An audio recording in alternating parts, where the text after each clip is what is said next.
Wanted to share how I set these little columns for an island or sometimes even for a peninsula. There's like a million ways to do this, but this is one way that works. So obviously I'm coming off here to make sure that this is in line with this end cabinet.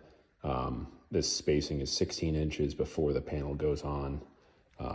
So I've got that. Now I've traced this out where exactly this is gonna go.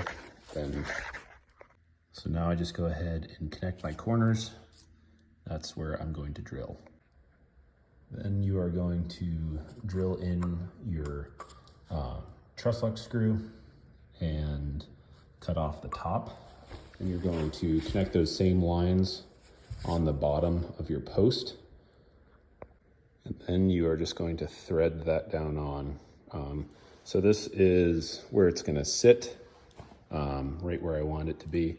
Now I've just got to mark the height because these come a little bit longer than they need to be, as you can see there. So I got to mark that height, take this back off, cut that at the right height.